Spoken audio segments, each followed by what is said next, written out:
It's a me. The webcam is too high. Fuck. There we go. That should fix it. Oh god, my hair is all...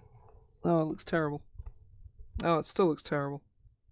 That's a universal constant, whatever, just gonna ignore it. Right, do we have enough light? Like front light? Not really.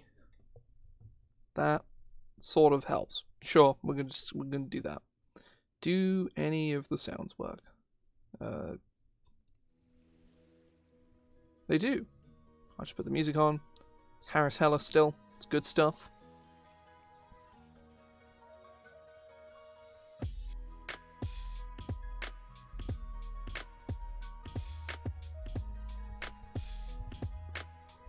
Okay, so it is I. It's me. Now, this looks weirdly kind of like I'm kind of like weirdly to the side of the frame for some reason. And sadly, the daylight is too bright for this space, and thus it kind of looks like a wank. So we're gonna do this, and then I need to lower the brightness on this as well, because then I look like a ghost. So I've done this before, and it was very fun. It was very, very funny.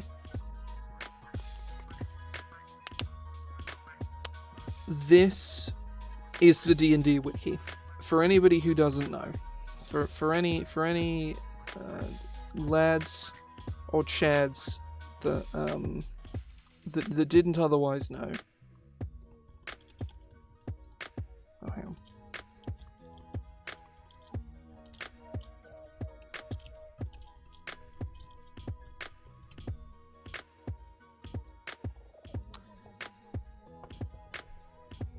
So, D&D Wiki is kind of the infamously terrible place to find homebrew. Like some really, really just absolute wank tier stuff, with the occasional little gem of a good idea. And that is more or less what we're looking at today, is interesting ideas on paper that are... Whilst I haven't read these yet. I've got 3 up here, because I've done this before. These are the 3 I didn't get a chance to look at last time. We have the Bastion, the Herald, and the Sacre. I don't fucking know what a Sacre is, but I'm sure we're going to find out when we get to it, and I'm sure it's going to be terrible. It's going to be great. I'm going to try and provide some semi-serious critique whilst also feeling indescribable pain.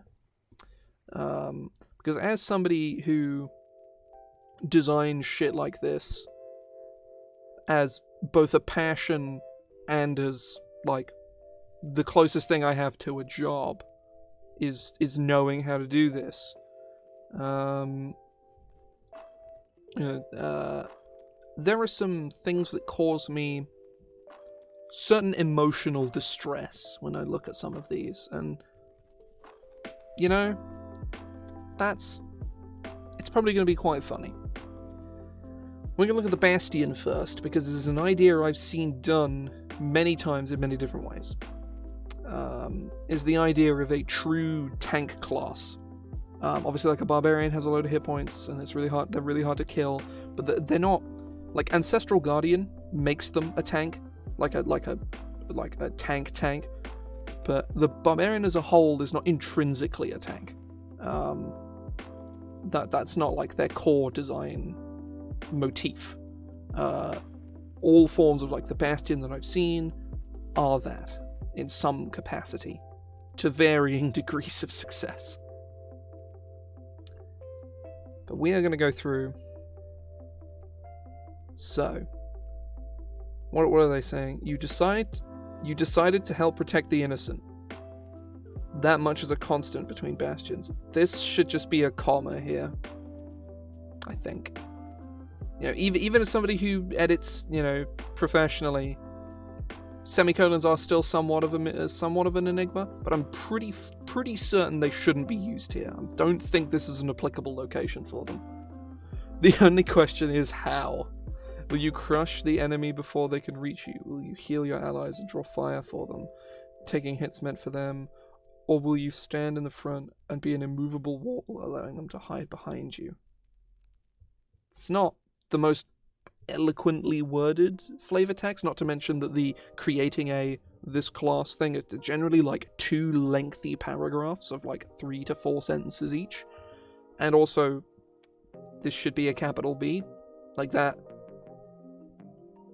Say like balance things, like balance and class features and stuff.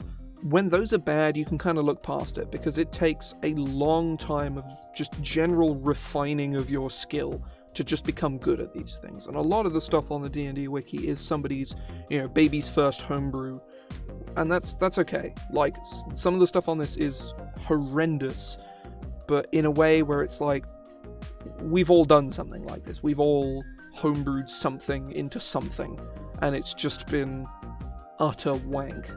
It happens all the time, and it's not a problem.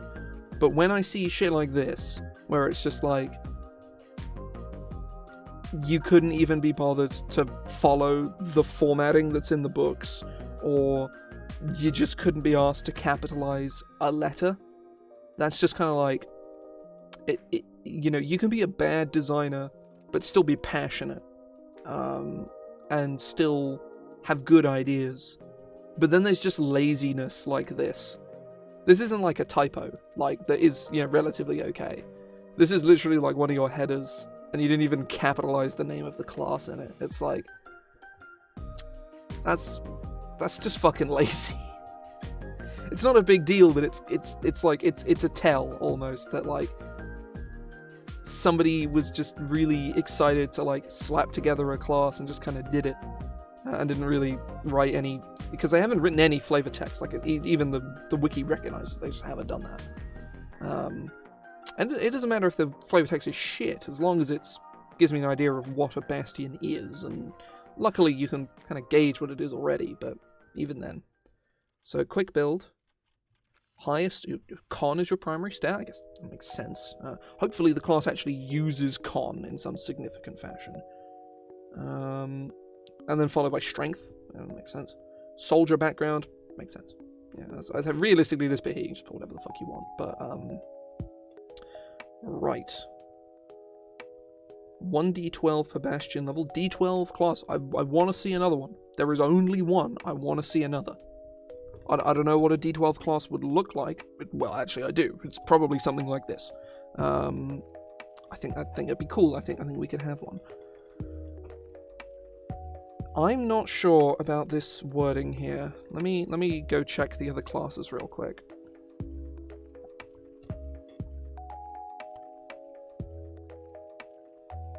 How do they word it? Oh no, that is correctly worded. Never mind. It looked off. And this is correct. Armor, all armor and shields. I think this should be capitalized here. Oh no, it's fine. Blacksmith's tools, well, by proxy that should be lowercase, but it isn't. There should be a line break here, but that's fine. That's formatting. That's not a big deal. Pick 3 of the following, and then a dash with no space. It should say choose 3 from, and then just start a list. No colon, no nothing. Just does the thing.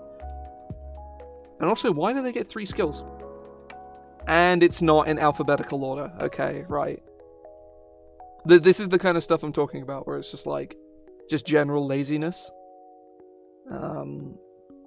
Which is way worse than, like, bad design, because you can refine bad design, but if somebody's just fucking lazy, and they just can't be asked to capitalize this list of, this array of 7 items... Like, what's even the point, right? What's the fucking point? Ooh. A tower shield. Okay. I think we're gonna find out what a tower shield is in a minute. I have tower shields in my home game. I have, bucklers, round shields, tower shields. I'm curious to see what they've done with it. They might have done the obvious, but we'll see. A martial weapon with a 2-handed property. I think you could just put a 2-handed martial weapon. I think. And why can't you choose a versatile weapon? Wait a minute. Oh, no, I understand, right? You can pick a tower shield, a regular shield, or a two-handed martial weapon, and then you get a martial weapon anyway.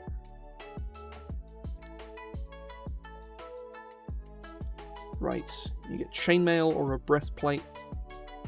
Wait. Wait a minute. Wait a minute. A breastplate is worth 450 gold pieces and is the best piece of medium armor you can get outside of half plate. This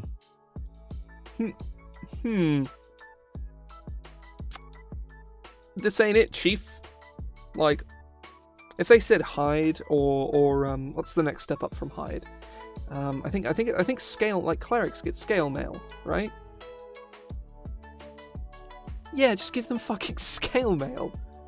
Like, Jesus. What the fuck? Yeah, just give them fucking scale mail. Don't give them a breastplate. That's a piece of art set of armor with fucking nearly 500 gold pieces. Right, so your Protectorate's Cause is your subclass, and you get Untiring Arm.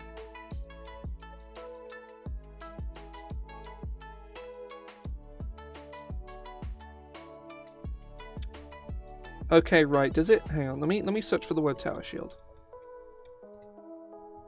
It doesn't explain what a Tower Shield is. It doesn't explain it.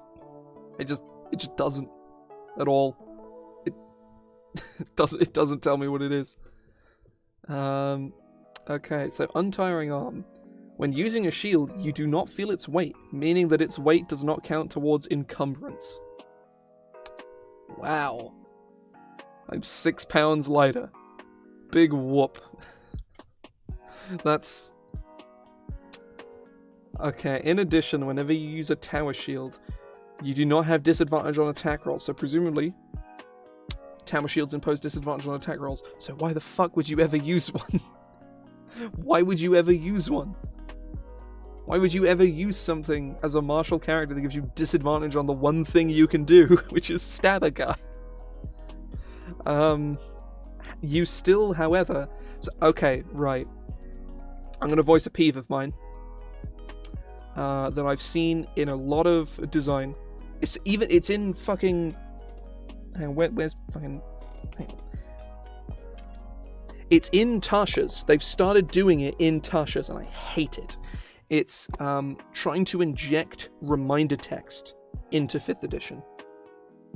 Now, so, whilst I'm not against increasing clarity in abilities, reminder text within the context of 5th edition is the worst way to do it. Because what it does is it reinforces the opposite of whatever it's reminding you. Usually without the necessary context. This here implies... This implies that abilities that do not have the reminder text have it for a reason.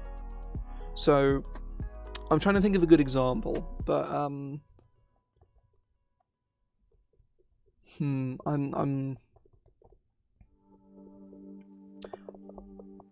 coming up with the... Yeah. I think a good example would be...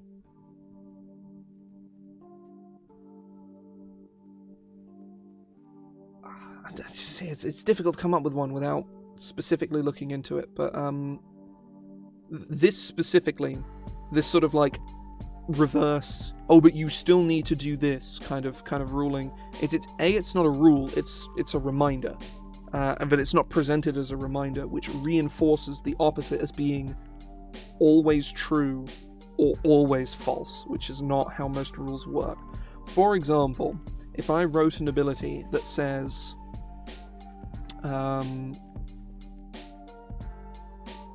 see, it's really difficult to come up with a fucking example for this.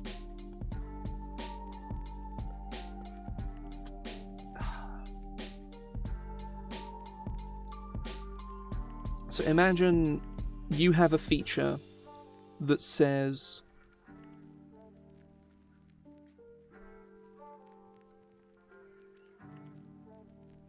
you may Okay, right. Here we go. Here's a good idea. You may draw or stow any number of weapons on your turn. Or when you draw and stow a weapon, you may draw multiple weapons. However, you must still use your action to don or doff your shield. What does that say to you? Well, that tells you that it's an action to don or doff your shield, which rules is written it is for some reason. Apparently they want shields to just be terrible.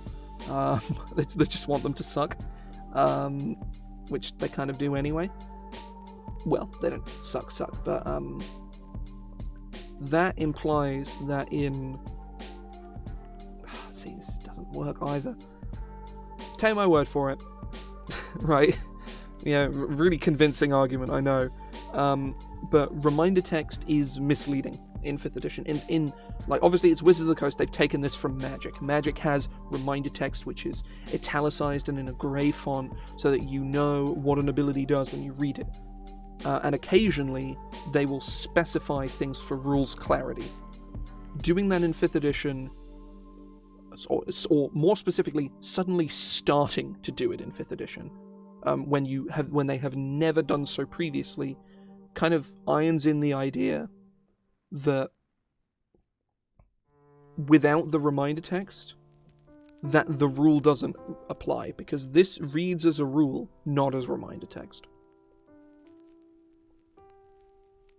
But I don't know. It's a peeve of mine. It's probably not that big of a deal, but even so, I do not like it.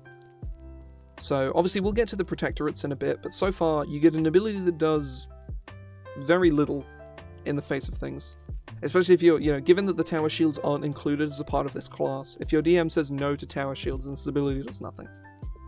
It decreases the weight of your shield.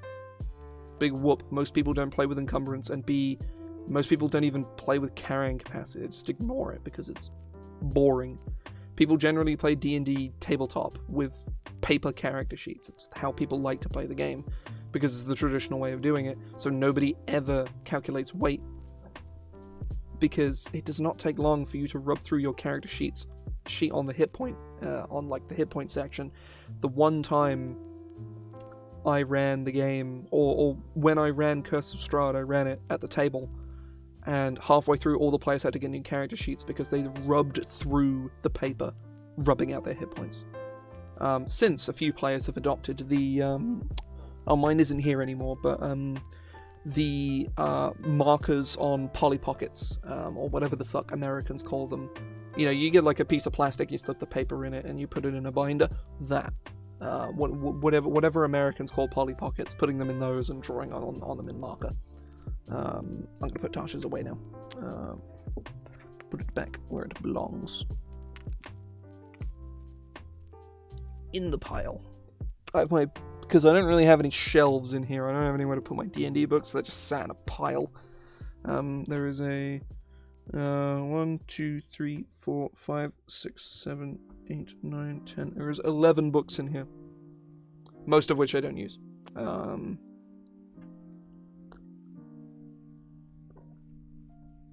Because online tools are way better. Because I can hit Control F, or I can just search for whatever the fuck I want. It's way better. Like, obviously buy them to, and then use the online tools anyway, because otherwise it's loosely piracy, maybe? I don't know, I don't fucking care. But, I don't know, just do whatever the fuck you want. Pretty okay. We found, we found tower shields, but with no rules text. We found an ability that makes your shield weigh nothing, and implies what tower shields do, but doesn't actually tell us. And then has reminder text. So, bad start for this class. Bad start. There's also, they didn't, put this in alphabetical order. It's a lot of nitpicky stuff at the moment, but, it's probably going to get way worse. Right, Shield Bash. This is all you get at 2nd level, by the way. You get nothing else. It's all you get.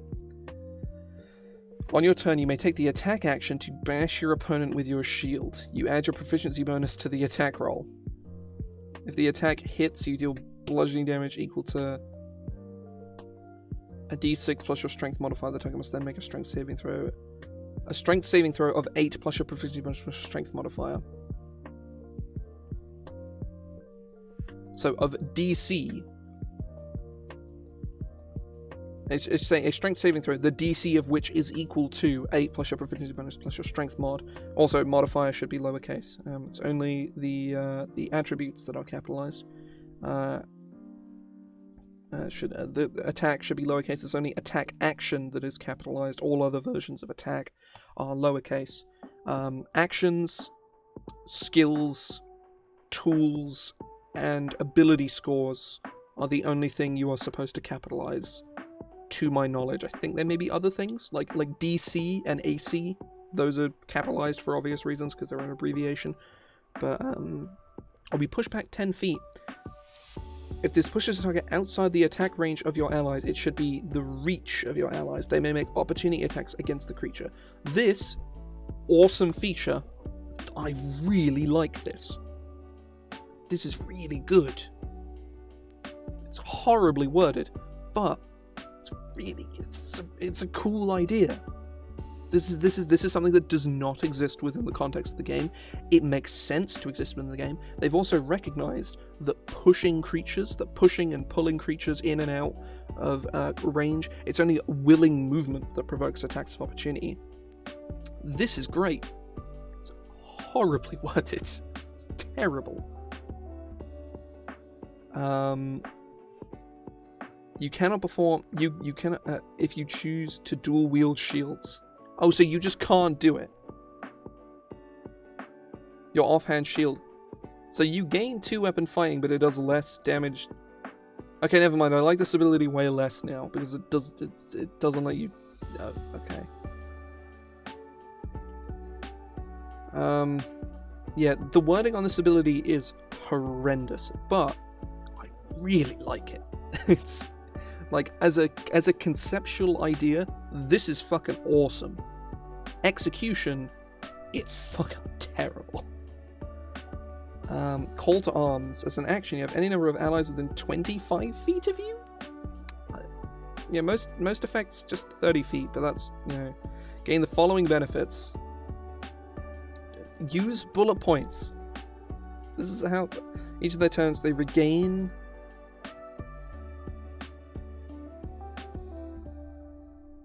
Jesus, okay, what the fuck?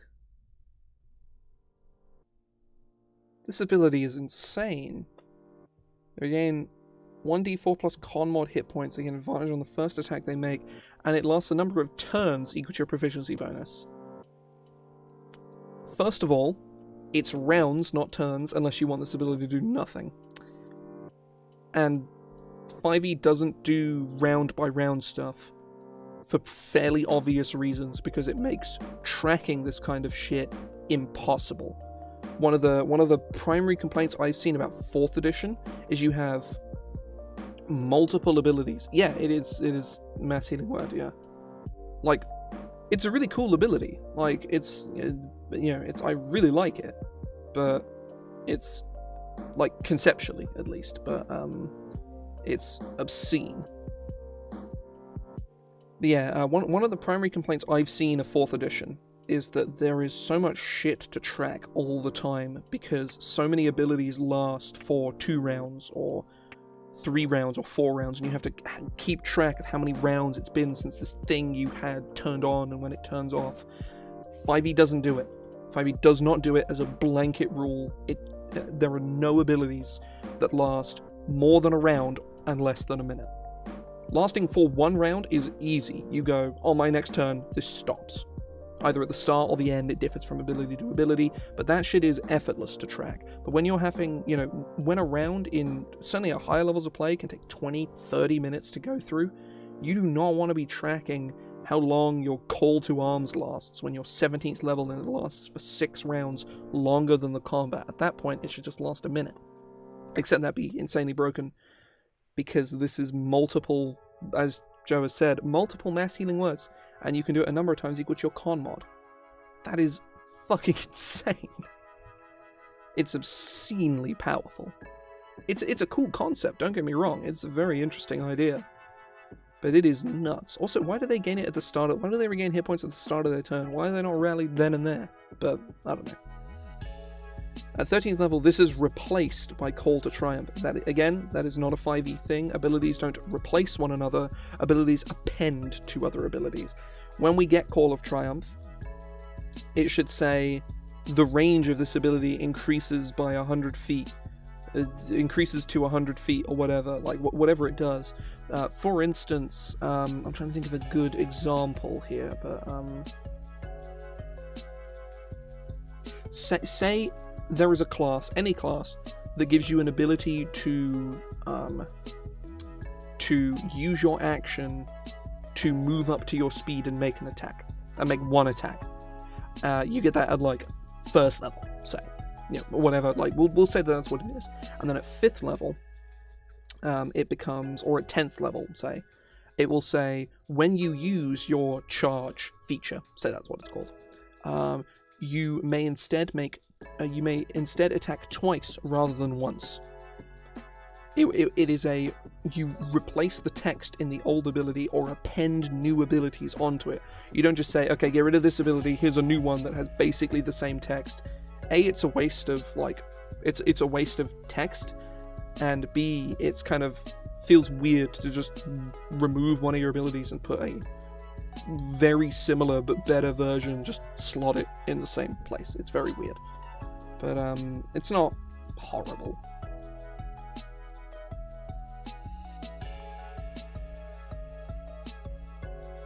Ability score improvement, yeah, nothing out of the ordinary here, that's fine. Now, they do get extra attack, it's not been listed on the thing. Oh, I know, no they don't. Never mind, they don't get extra attack. Okay.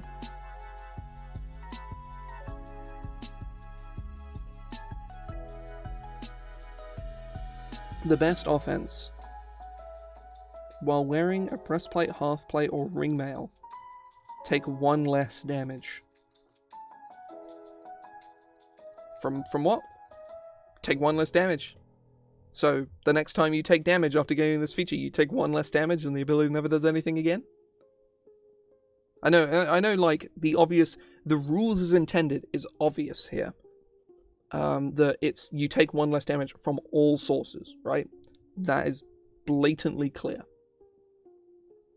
Also, something that, for people who weren't here at the start, this class can start with a breastplate, which is a medium armor worth 450 gold pieces. So yeah. But either way, you take 1 less damage.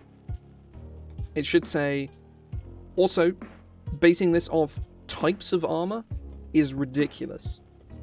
Not to mention, this is a strictly worse version of Heavy Armor Master, which is a feat which makes you take 3 less damage whilst you're wearing heavy armor. That's just blanketly what it is and how it works. But yeah, you take 1 less damage. Whenever you take damage, reduce that damage by 1. Realistically, this entire thing should just be wiped out and say, whilst you are wearing armor, whenever you take damage, as long as you are wearing armor and wielding a shield, reduce the damage you take by 3. Just blatantly, just that. Or just replace it with the text of Heavy Armor Master. That works even better. Maybe I just parroted the text of Heavy Armor Master. I don't know. Oh, they've started to change the way they talk about... Okay, right. You get extra... Never mind, you do get extra attack, you just get it at 9th. Okay. Sure.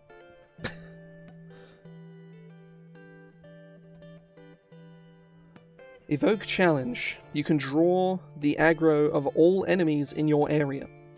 As an action, you shout a challenge to any number of creatures within 25 feet. What's with 25 feet? Just 30. Is this person allergic to the number 30? Because I think they might be.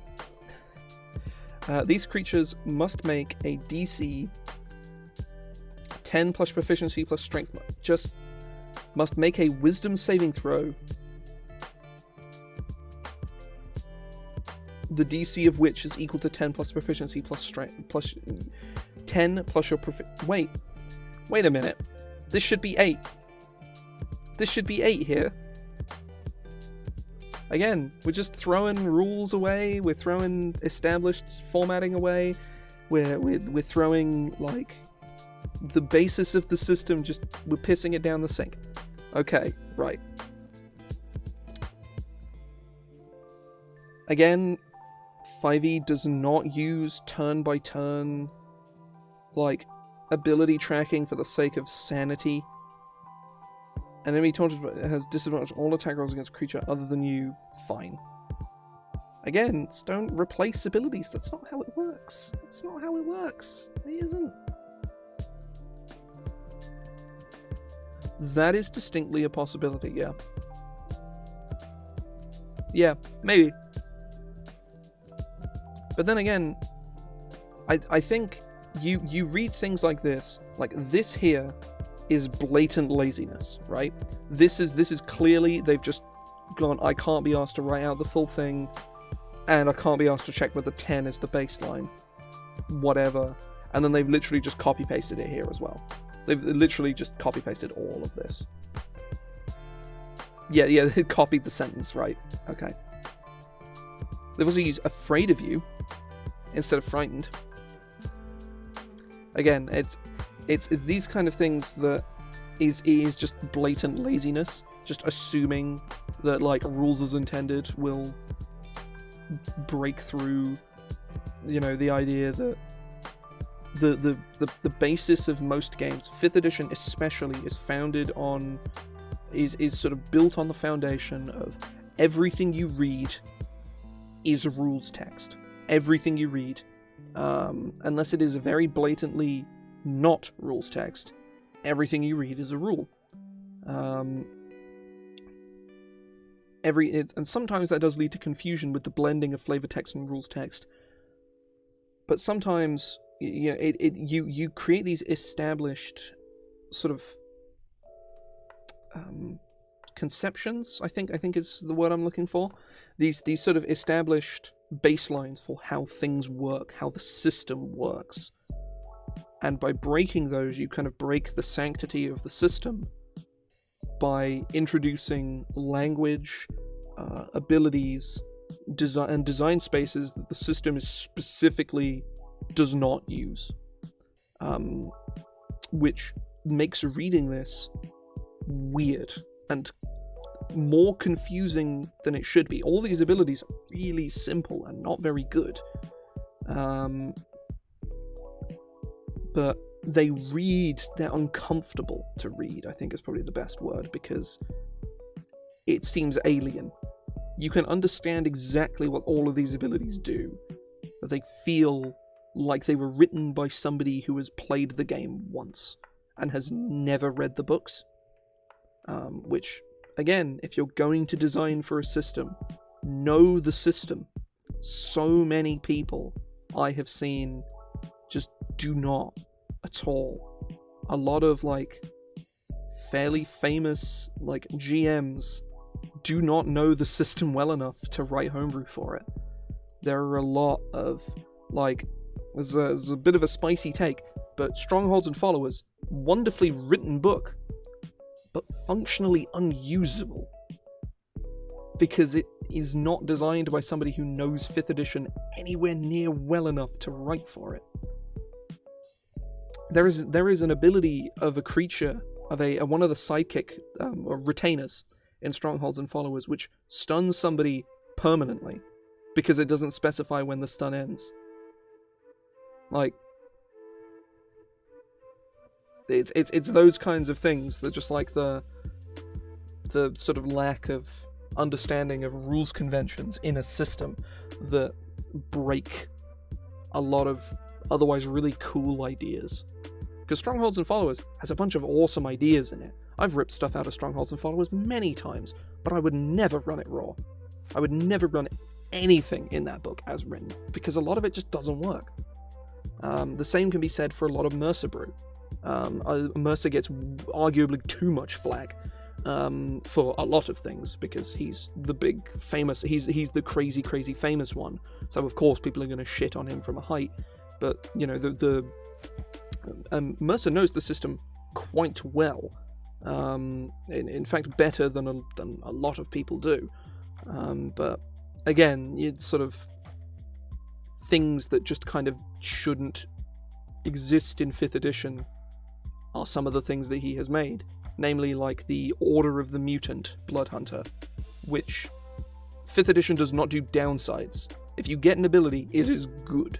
It doesn't punish you in any way. Order of the Mutant is entirely downsides, with upsides so minute that they're never worth it.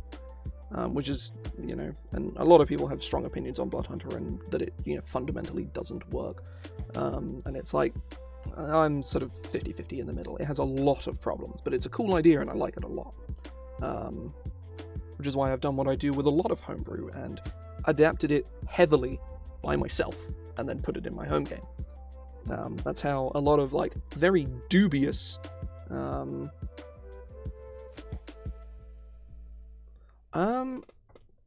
probably in the original Blood Hunter, but whilst it's been a while since I've read 2020 Blood Hunter, like the newest version from last year, to my memory, it's pretty good. I may be wrong, but I don't know. But to my memory, the newest version has fixed a lot of that. But yeah,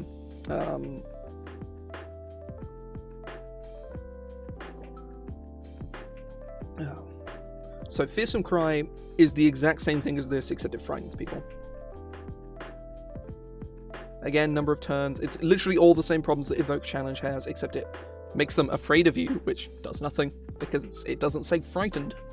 Again, we use the established rules conventions, we adhere to those, so that, we don't lead people astray and make them assume things that aren't there, or not see things that you are intending. We stick to the formatting and the rules of the base game for player clarity, and for everyone's clarity.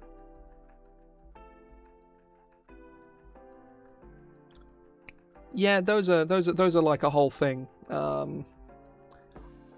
Though I am uncertain. I think I am uncertain as to the degree of totality that Mercer has in Explorer's Guide to Wildemount.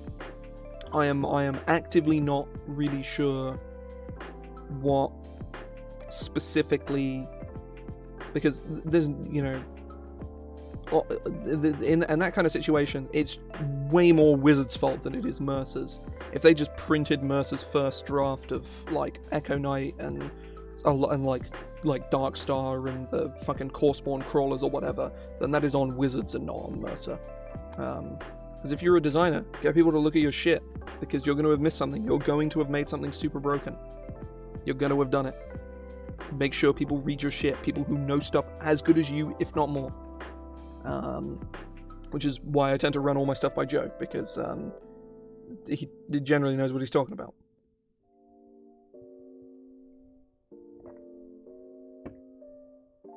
Yeah. So extra attack at 9th level. Weird, but not intrinsically a bad thing, right? It's not like a crime against nature or anything like that.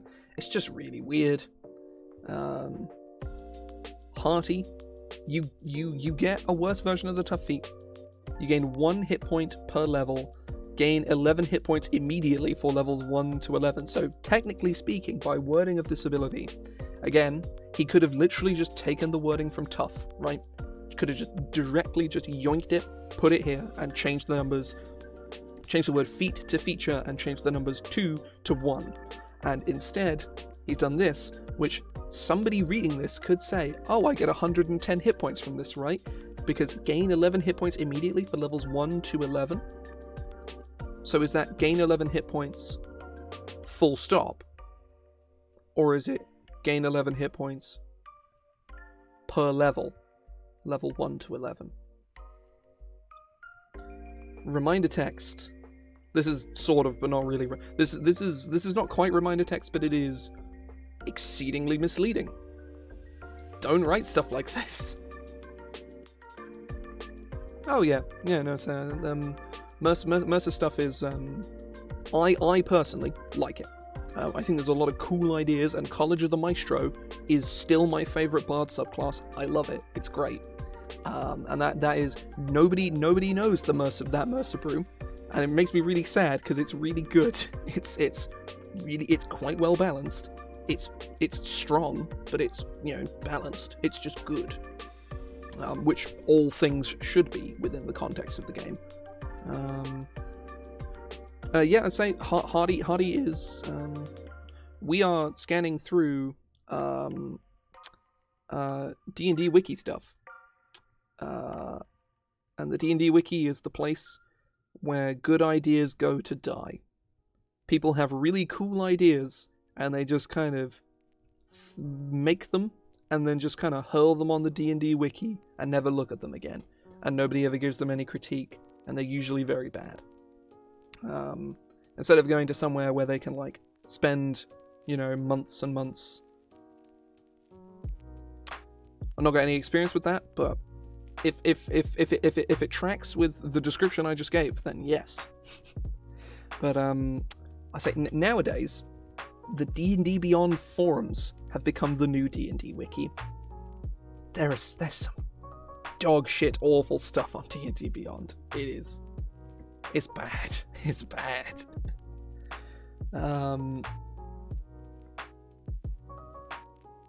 Okay. I'm unfamiliar. I shall have to take a look. So yeah, we're looking at classes because that's kind of where my that's mostly where my design expertise, or my expertise is probably a bit of a... My design experience lies is in making classes and adapting classes.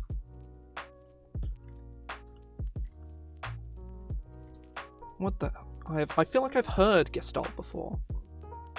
I have absolutely no idea what it is.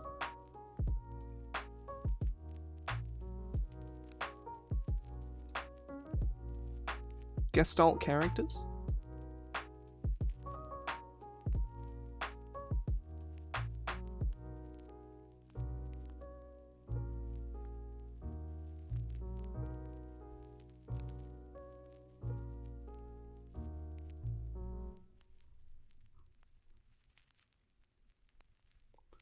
Okay, right, you literally just have two classes. That's, zoinks, huh? So, what does Call to Triumph do? Gain immunity to effects that would reduce their movement speed. Immunity to being charmed.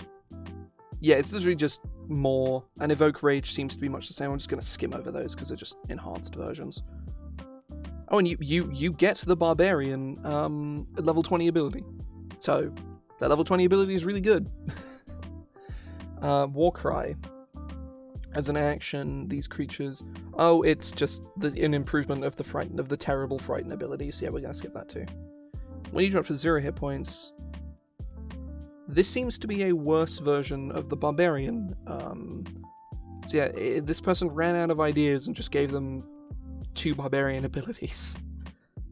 Which is a little disappointing, because could have been cool. Where is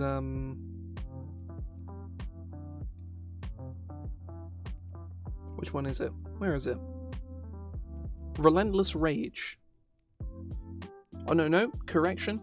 It's a better version of it. The DC starts higher, but the DC goes up, ramps up way slower. So they couldn't even just take the very reasonable ability Relentless Rage. They had to just make it better. So here are the subclasses. There are 3, and they're very short. So, okay.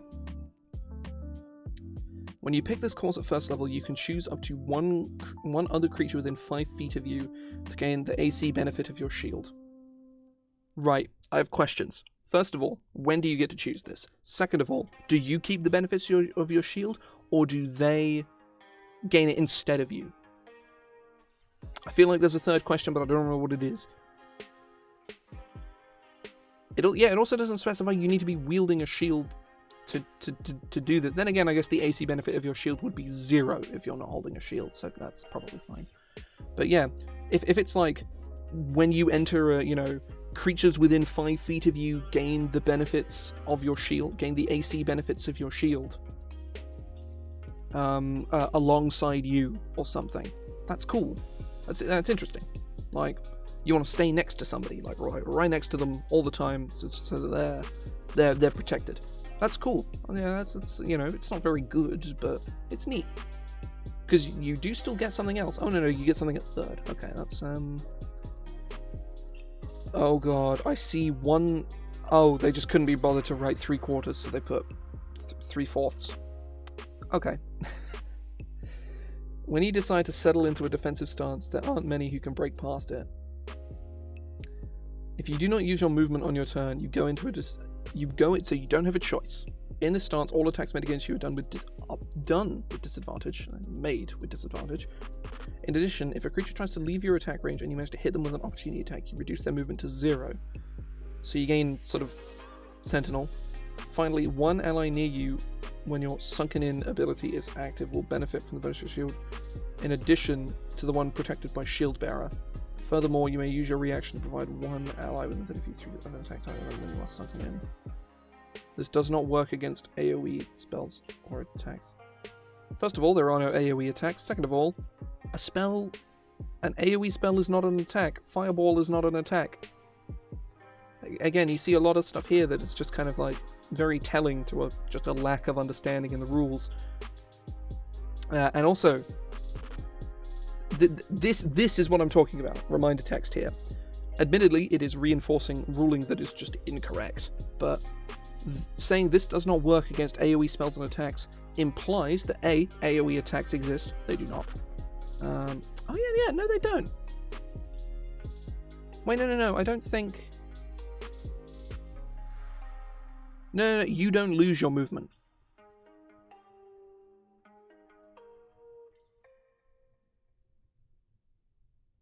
Yeah, you don't lose your movement, I don't think. I think what this means is if you don't move on your turn, you gain this benefit until your next turn. I think. But again, it doesn't specify, so who knows. Oh, right.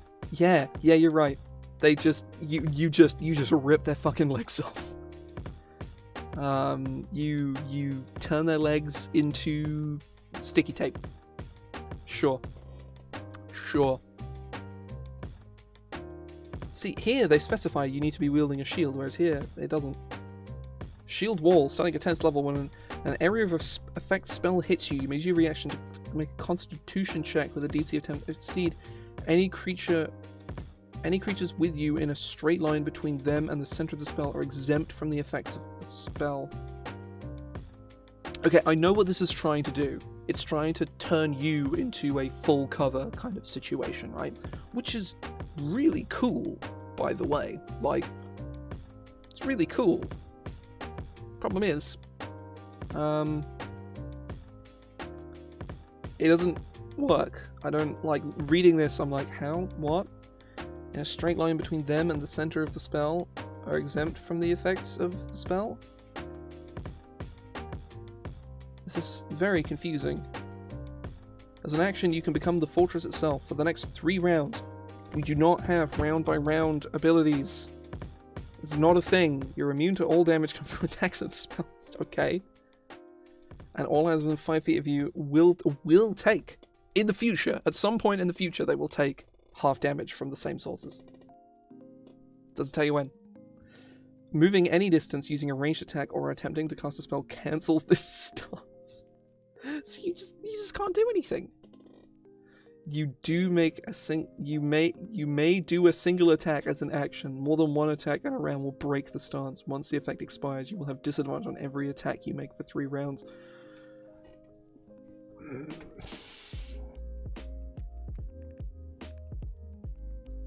Okay. I feel like I just had a stroke reading that. Oh my god. Jesus. What the fuck? There's so much just... Oh, that is... Okay, right.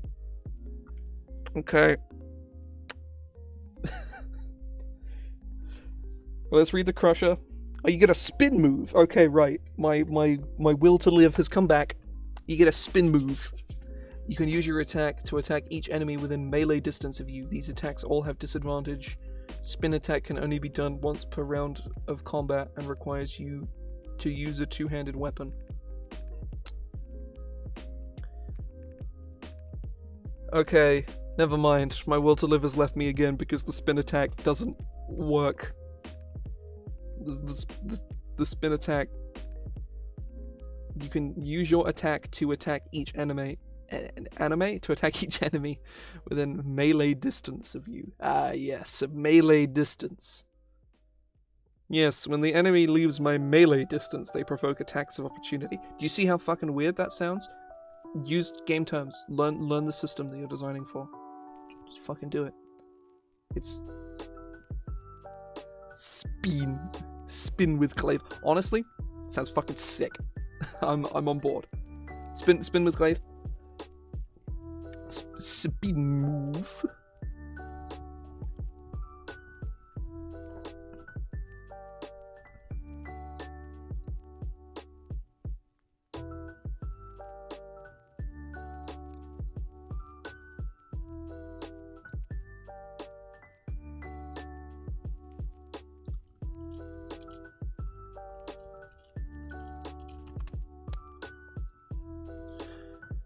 Wait, what, you're gonna really call deer in headlights? What? Oh. Okay, right. Blood Frenzy. Whenever you kill a creature with a two-handed weapon, you can use your bonus action to make a melee attack against another creature within 5 feet. So it's a worse Great Weapon Master. Hell yeah. The feat you're gonna want to take makes your 3rd level ability completely useless. Fucking sick. It's fucking awesome. If you kill a creature with a two-handed weapon, you can use your Fearsome Cry or War Cry feature as a bonus action. More fear. You want some more fear, my dudes? Oh, this is so sad. Deer in headlights. You inspire fear to the levels that enemies lose their minds. Whenever you make a creature afraid of you.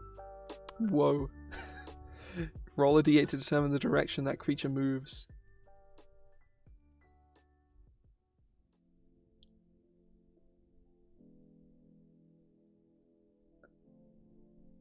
Oh no, it doesn't. Oh no.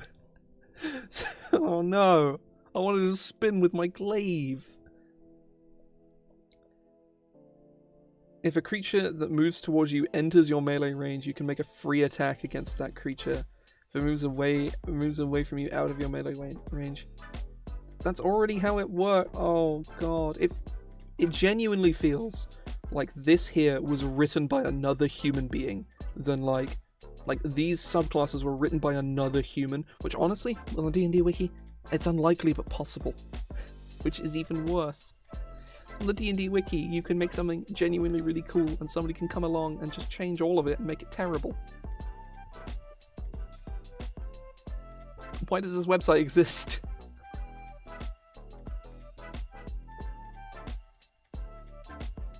Oh, it's very... Okay. The Templar of Steel. You get Lay on Hands. You get Lay on Hands, except they couldn't be bothered to copy and paste the text from Lay on Hands, so they put this in. I want to find whoever made this, and I want to hit them with a shovel. That is... Like... Not like a, you know, with the flat of the shovel, so it makes a satisfying, like, bonk noise, not, you know, like, murder them with what is functionally an axe. Like, you know, that's, you know, a bit too violent, but bonk them with a shovel is... I hate this. Advantage on all wisdom, charisma, and intelligence saving throws. Ooh, that's the new order. See, it goes strength, dex, con, wisdom, charisma, intelligence.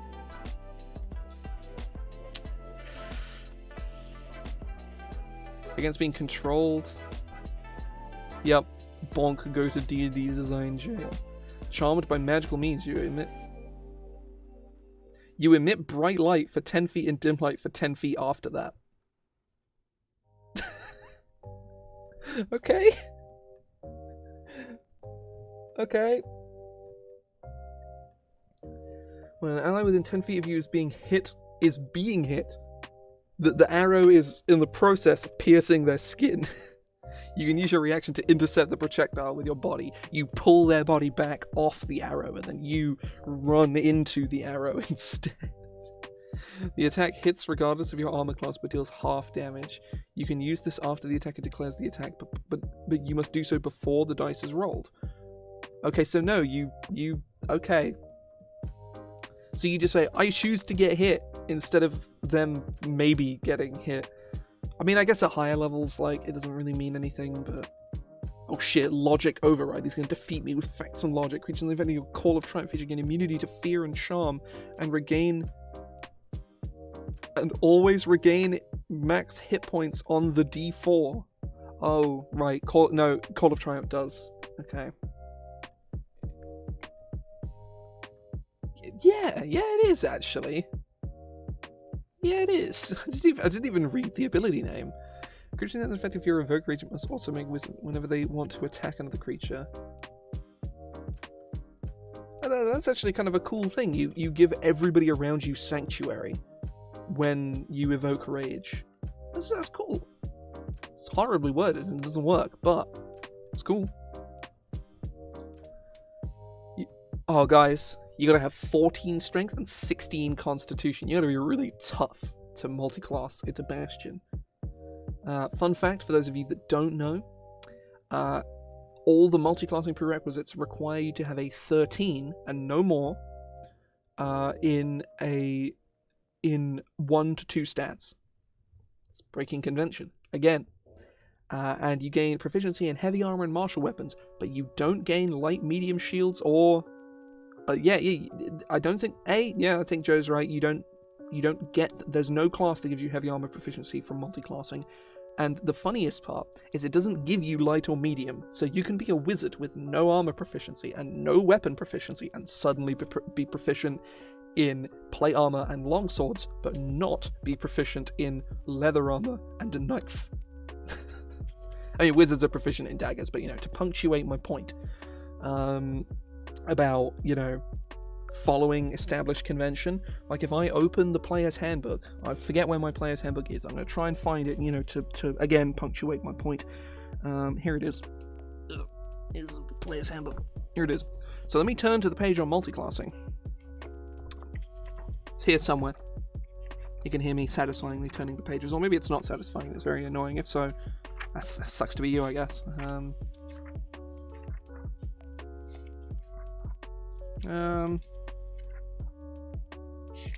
Maybe it's here. Oh, here's multiclassing. Here we go.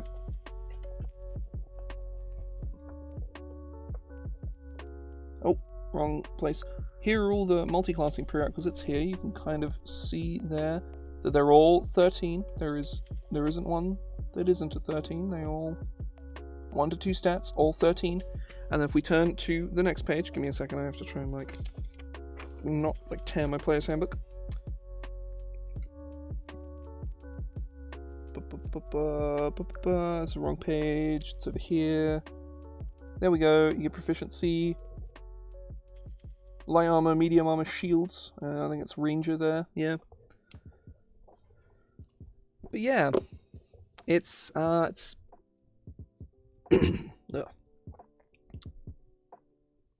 It's bad. It's very, very bad. Either way, I'm going to take a quick break here, and then I'm going to move on. Or actually, before I go, I'm gonna do a poll, because I haven't done one of those in fucking ages. I want to do one. So we got 5 people here at the moment. So I'm not sure how many are active or passive, but I am going to start a poll.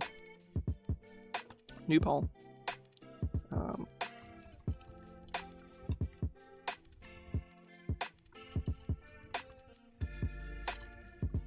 So 2 class options. Next. Which one do you guys want to do? The Herald or the Sacre? Because it should have appeared, but I'm not sure if it has.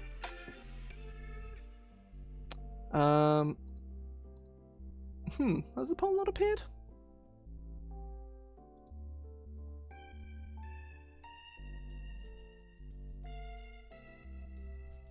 Oh, that's weird. poll didn't appear. Let me delete the poll and do a new one.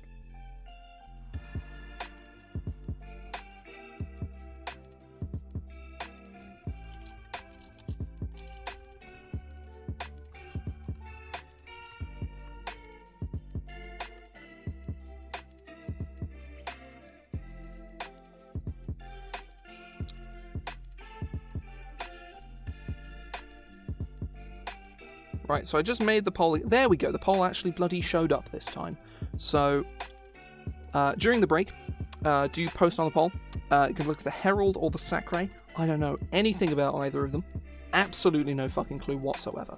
So, pick whichever one sounds more interesting. Herald has like a thematic thing. It's like maybe a cleric-y kind of deal. Maybe something like that. It's probably a full caster. Sacre, fuck knows what it is. I have a feeling it's going to be hit point casting. I have a feeling just sacrifice, just kind of like an etymological kind of situation. But who knows? It's a nonsense word that doesn't mean anything, or is Latin, so it's a nonsense word that doesn't mean anything. But yeah, feel free to answer the poll. I'm going to head on my break now. When I come back, I'll probably be gone 5-10 minutes. I'm going to go grab some food because I'm hungry. When I come back, we're going to go look at whichever one has won. Make sure to vote if you haven't already. I'll be back in a few minutes because this should be amusing. This is quite good fun. I do like this. I've got about 40 minutes until I need to go, so we probably won't get to look at a whole class, but that's fine. Either way, I'll be back in a minute.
It's a me, Mario. 'Tis I. It is still somewhat too bright, but I kinda don't care. The Sakurai one. So we're gonna look at that. I'm gonna look at that cray. No, that doesn't work. That's terrible. Oh, there's imagery.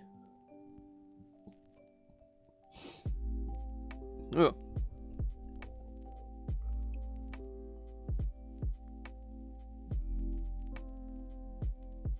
They're kind of witch druids. They seem to be like Wicca, more or less.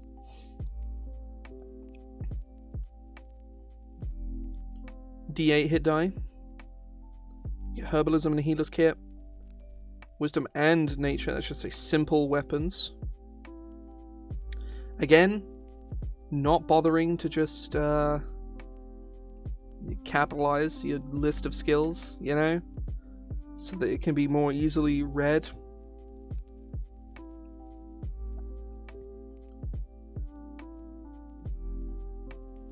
You literally don't even start with a weapon. Okay, cool. And this is in the bullet point, apparently. So, huh.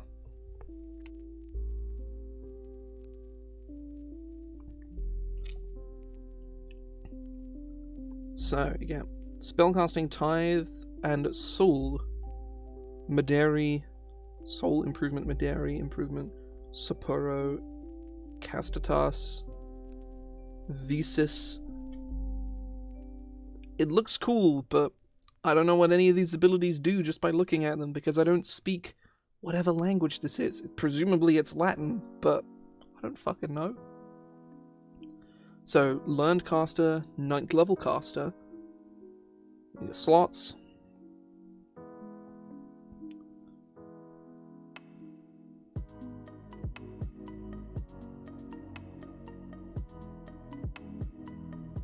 So they meditate or pray, receiving them through the devotion to the Wheel of Life.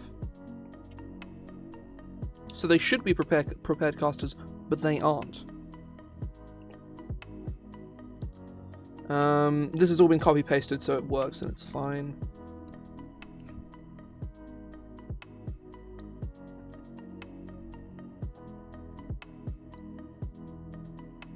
Okay, right, starting at first level, and we're already getting features that are actively detrimental to you. So why do they exist? Who knows? 5th edition does not have abilities that are actively detrimental to the user, because that completely defeats the point of having the ability. If there is a class that punishes you for being that class, then why would you ever play it?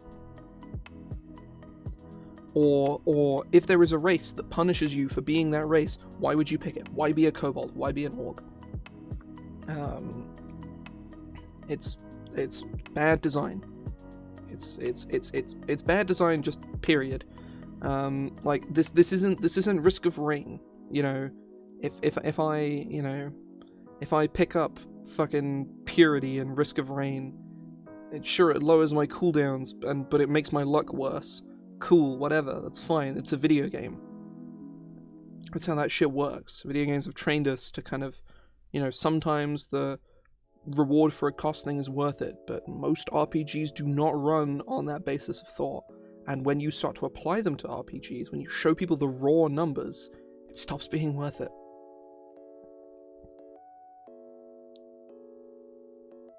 Ah.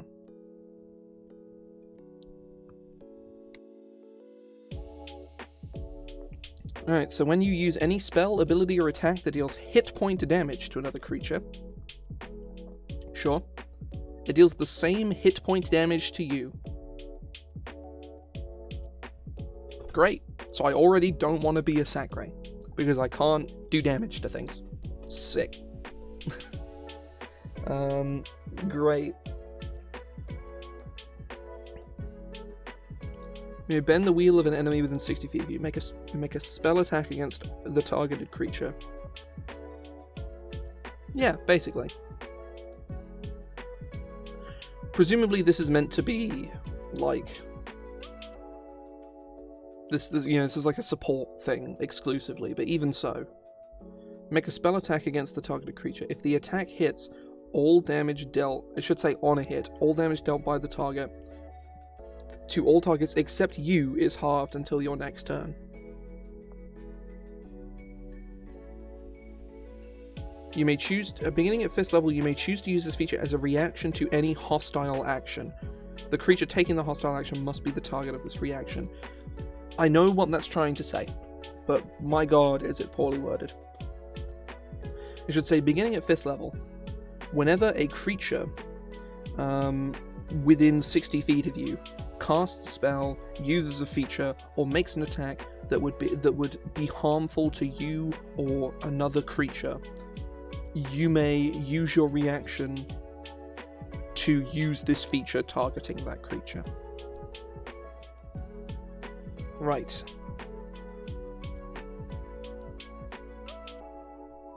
You can use an action to give a creature 1 hit point. You can use it proficiency bonus number of times, and a creature cannot gain the benefit of the feature more than once per long rest. Big whoop. You just poke them, and they get 1 hit point. Wowee. I sure love getting 1 hit point. Even at 1st level, and you get this at 2nd, even at 1st level, this ability is awful. It has 1 use, which is bringing unconscious people to conscious, which paladins already do way better. Or just any healer does better than this. Beginning at 6th, you apply Cure Wounds. The spell level is equal to your proficiency bonus. That's nuts. I actually kind of like it. It's a reason to play this class, right? It's like a purpose. It serves a purpose. It's super broken. It goes from being literally useless, or almost useless, to being insanely busted. Oh, well, exceedingly good. And at 13th level, you get Greater Restoration for free. Okay. And at 17th level, you get Regenerate for free. So you literally give them all of these spells, which is... I mean, it gets good, but is it well designed? No, it isn't. It's very, very badly designed. A 3rd, you pick your oath.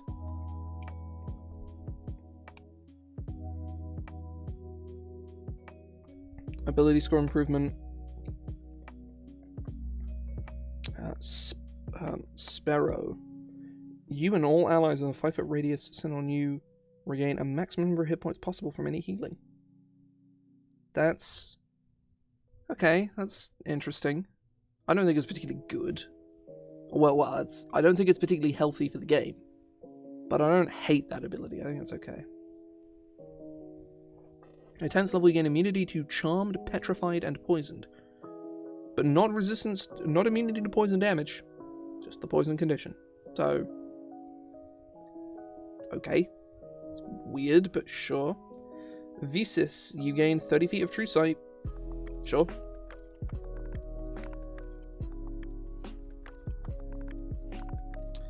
When you reach 20th level, you gain immunity to the harmful effects of non-magical environments and unaffected by difficult terrain.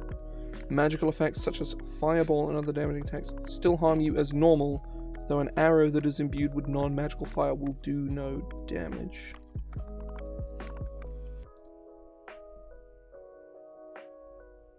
Okay. I don't think an arrow is an environment.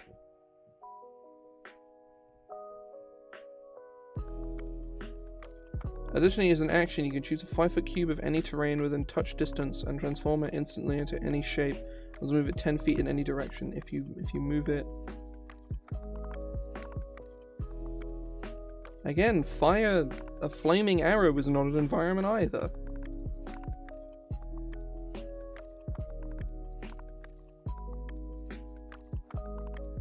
You can spend a week in meditation to replace your entire spell list, okay? You should have led with that, so I thought this ability actually did anything.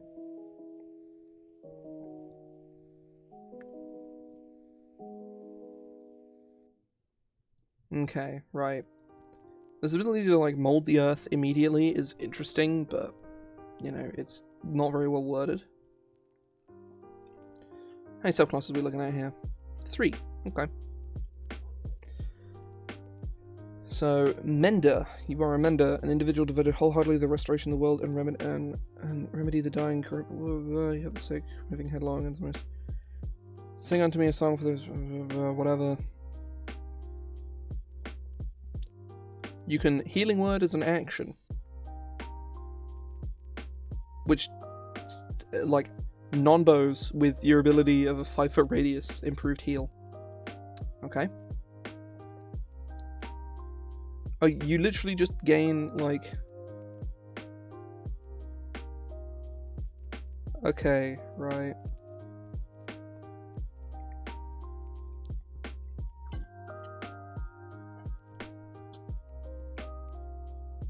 Oh, this is super lazy. This is super lazy. This is all you get. It just makes this bad feature slightly better.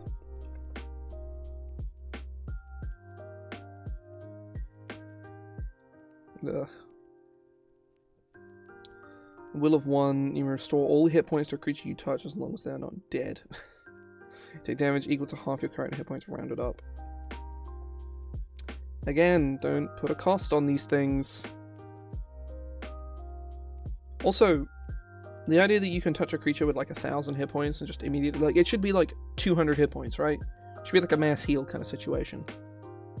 But, whatever, it's fine.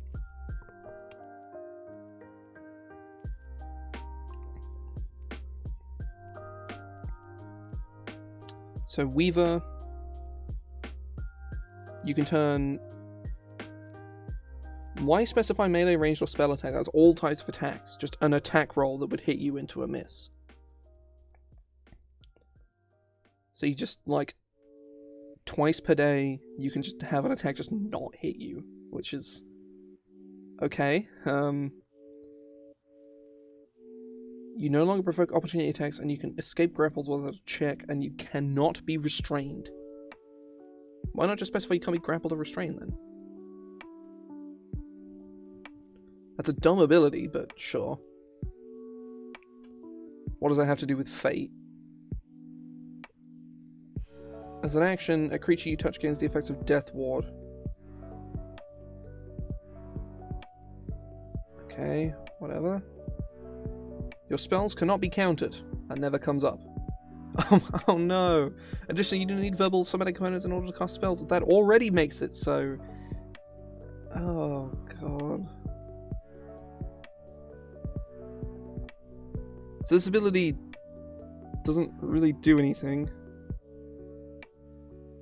And at 18th level, you literally gain legendary resistance, which honestly is an 18th level feature. That's okay. Like, it's interesting. Like, it's cool. Like, I look at it and I go, oh wow, that's cool. It's really strong. That should be the reaction you have to reading an ability, right? Is you go, oh wow, look at that, that's fucking awesome. But when you reach 3rd level, you lose the Tithe feature. However, as a penance for this privilege, you can no longer cast Sacre spells.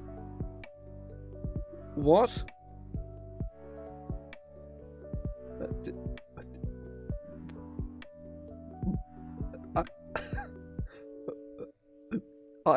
What?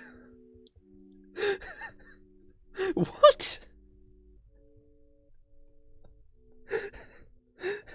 You just get an ability that removes the terrible ability that this class gives you, and in return, you can't cast spells anymore. Oh, that's amazing. It's the best thing I've ever seen in my life. Oh no. Yeah, you still learn spells, but you can't cast them. You know when creatures are lying. Sure, okay. You may dodge, disengage, or dash as a bonus. You get all of that at 3rd level. You get nothing for picking this at 1st level, by the way. You get nothing. So you spend 2 levels as a full caster, and then from then on in, you're not a caster anymore. You just aren't. you just aren't a caster anymore. It's so good. This is the best thing I've ever seen in my life. I hate this. It's so wonderfully just awful. You gain extra attack and extra attack too, but you don't get proficiency in martial weapons, so you can never use anything actually good. It's like, I guess you can use a fucking great club, I guess. You have to wait until 7th to get your attacks. Up until that point, you're just a dude with a club, just bonking someone for like, I don't know, like 10 damage, and that's all you do, because you can't cast spells anymore.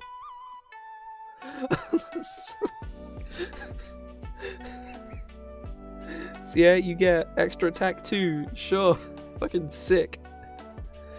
You smash your blade into the ground and calling it for the battle part. The effects of the spirit guardians level blah blah blah blah. This feature lasts until you are hit 3 times. Okay.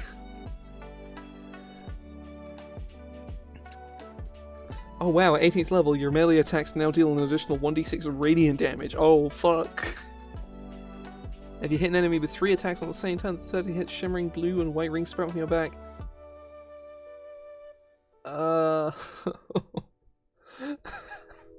Oh, this is maybe the worst thing I've ever read.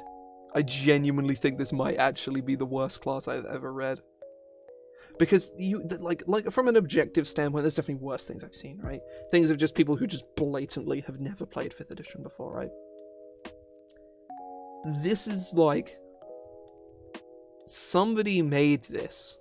Someone made this with the express desire and implication to make a spellcaster that is punished for casting damaging spells.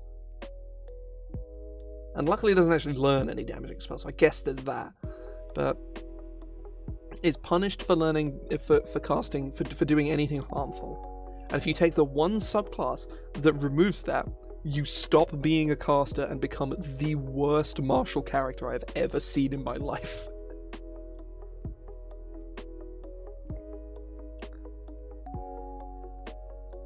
You know that thing I was saying before about, like, bonk, go to bad D&D jail, bonk them on the head with the flat side of the shovel? This person, I will just eviscerate this person with a farming tool. Like a pitchfork or something. This is a crime. This is a crime against God. I haven't been to church in a long time, but I'm pretty sure Jesus Christ would go full market stalls on this thing. This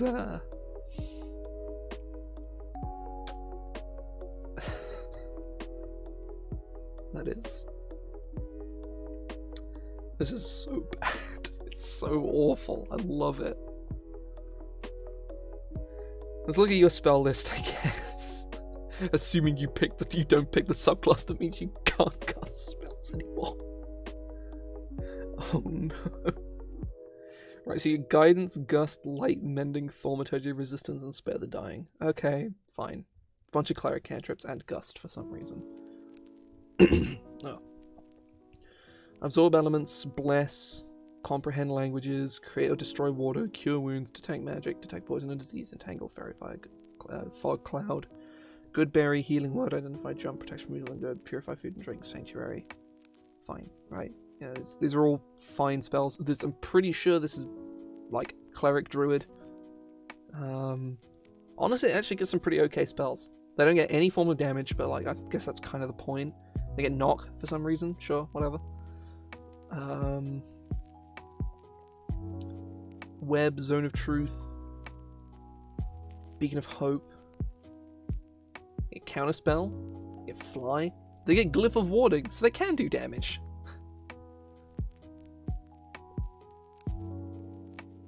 You get a rock that says, whenever this collides with a creature at speed, explode. Which I think gets past Tithe. Let me go read that stupid fucking Tithe ability again. When you use any spell, then I guess that would be using your Glyph of Warding, even if that's fucking just awful.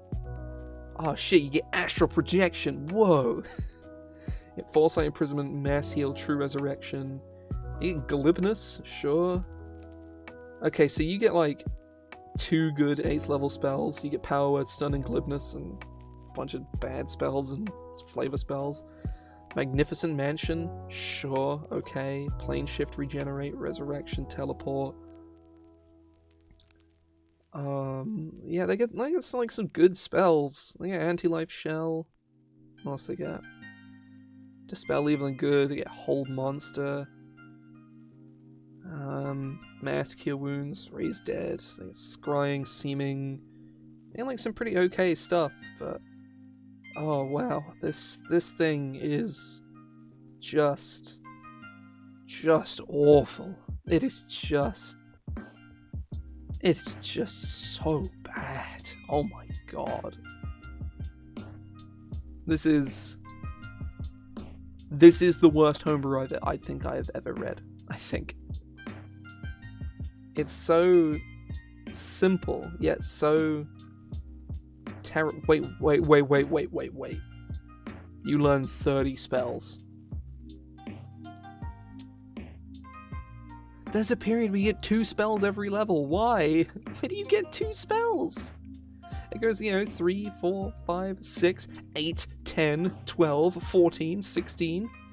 And it goes up to 20, and then it just goes 21, 22, 23, 24. Why? Why does it do this? Why do you get 2 spells at 20th level? Ah! Oh my god. Ah! I'm in pain. I feel physical pain. There's like vaguely some stuff that works here, and I can sort of almost see what this person is trying to do, but yo, just play a nature cleric. Like, that is specifically the flavor this person is going for. Just play a fucking nature cleric. Or a life cleric. Like, either of those fill this flavor pretty cleanly.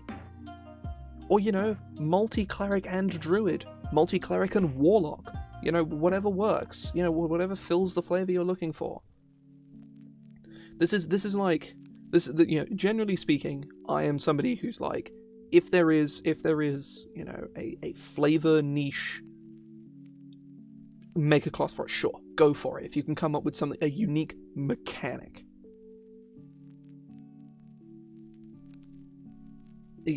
But they haven't done that here. There are no, you get Midari, which is like an interesting idea, but it's horrible. It starts out and it's completely useless. At level 2, you can restore 1 hit point to a creature. And that creature can only gain that benefit once per long rest, and you can do it twice. And that's it. At higher levels, you get like a big heal. It turns into like a better Cure Wounds. Sweet. Because when you reach 6th, you're casting a 3rd level Cure Wounds with a +1 to the heal. That's really strong, and it's free. You can do it 3 times a day, and you can't do it on the same creature more than once, which is okay. When you get to 9th, you cast the thing at like 4th level, which is big. When you're 17th level, you cast Cure Wounds at like 6th level. That's like enough to make just doing it on somebody worthwhile, right? The kind of idea of healing, right, is that if the healing you provide is not guaranteed to stop them from dying on their next turn, or significantly reducing the damage they take, then you've wasted your action. You shouldn't have healed them. You should have done something else. If somebody's on 10 hit points and the enemy does 20 damage on a hit, unless you know for a fact you can heal them for more than 10, then healing them is a waste of time, right? And even then, it probably is still a waste of time, because they can just go down anyway, and then you can heal them next turn, and they won't really suffer any problems. But yeah, there's like, this feature is the only unique thing that this has. Oh, and Soul, actually. These two, this, I actually like this. This is actually cool. It's not good, like, at all. It's not good at all. But it is genuinely really cool. I'd love to see, like, you know, I feel like Peace Domain Cleric should have had this ability, or something similar to it anyway. Maybe as like their first level ability, you can use a bonus action to touch a creature and reduce the damage it takes, or point to a creature, or whatever. Like that could have been a really interesting thing for Peace Domain. I forget what Peace Domain actually does, but like, it could be interesting. You know, that this ability here, despite how badly it's worded, this is a real thing that Wizards could print, and they would word it properly. And this is the thing I talk about. It's like the D&D Wiki, and by extension, places like Giant in the Playground, and like basically forums like D&D Wiki, Giant in the Playground, and D&D Beyond is where good ideas go to die. Because nobody has discussion on these sites.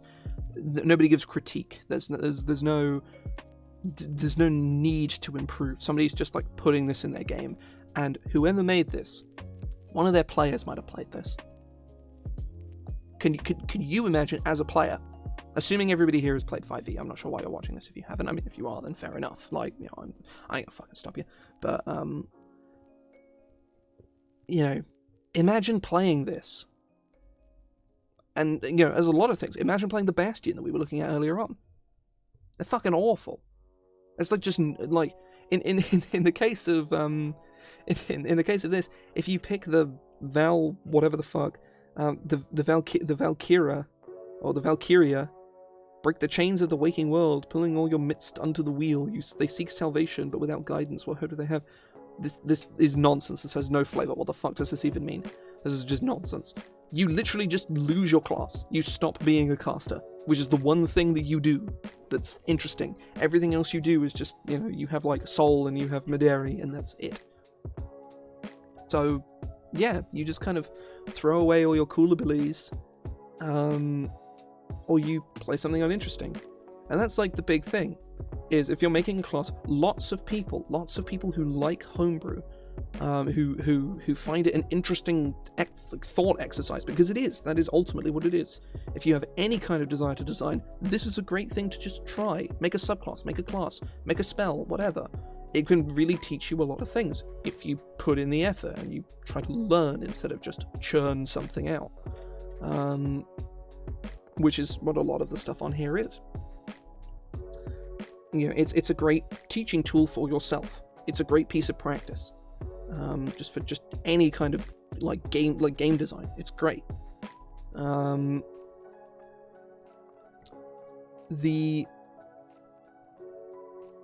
It's just terrible. It's just a terrible class. And so many of these are. You need, if you're going to make something, it needs to come in with something unique, something exciting, something that makes you go, I want to play that. Not something like Tithe, which makes you look at something and go, why would I ever play this? Why be punished for picking a class? Or even ignoring Tithe, why play a class that doesn't do anything unique? Like, Soul is cool, but it's not good. It's a fucking action, for God's sake. Most spells are an action. Just cast a spell. It's probably better. Like, I guess it becomes a reaction, upon which is actually pretty okay, right? That's actually, genuinely, I really like that. Or like Maderi, it's like, you know, it gets good eventually, but even then, it's still not great. You know, the healer feat does exist, and it's quite good. You know, my wizard has one, or has it, even. It's actually pretty cool. But, yeah, it's... Yeah, it's really not very good. I think the primary example. Hang on, let me go, like, because I got a little bit of time.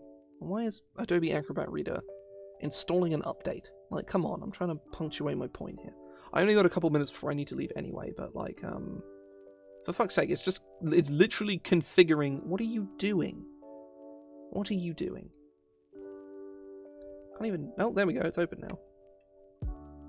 Bloody opened in the wrong place as well. Right. I'm going to go grab the Inquisitor, which is my class I have on the guild. And it is not perfect. It took a long time, a lot of revisions. It has taken years to get that class in the place that it should be. And I'm very happy with it, where it is now. I think it's cool. And I have a lot of other classes I use in my home game that I haven't like polished up and put on the guild yet because that shit takes time. But let me go grab.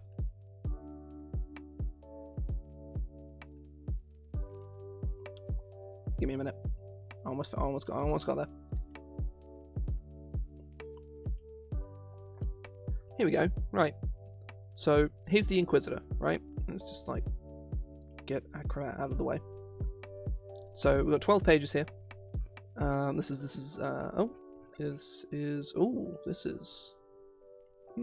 this isn't on the live version because that would be bad. Uh-oh. This is not good.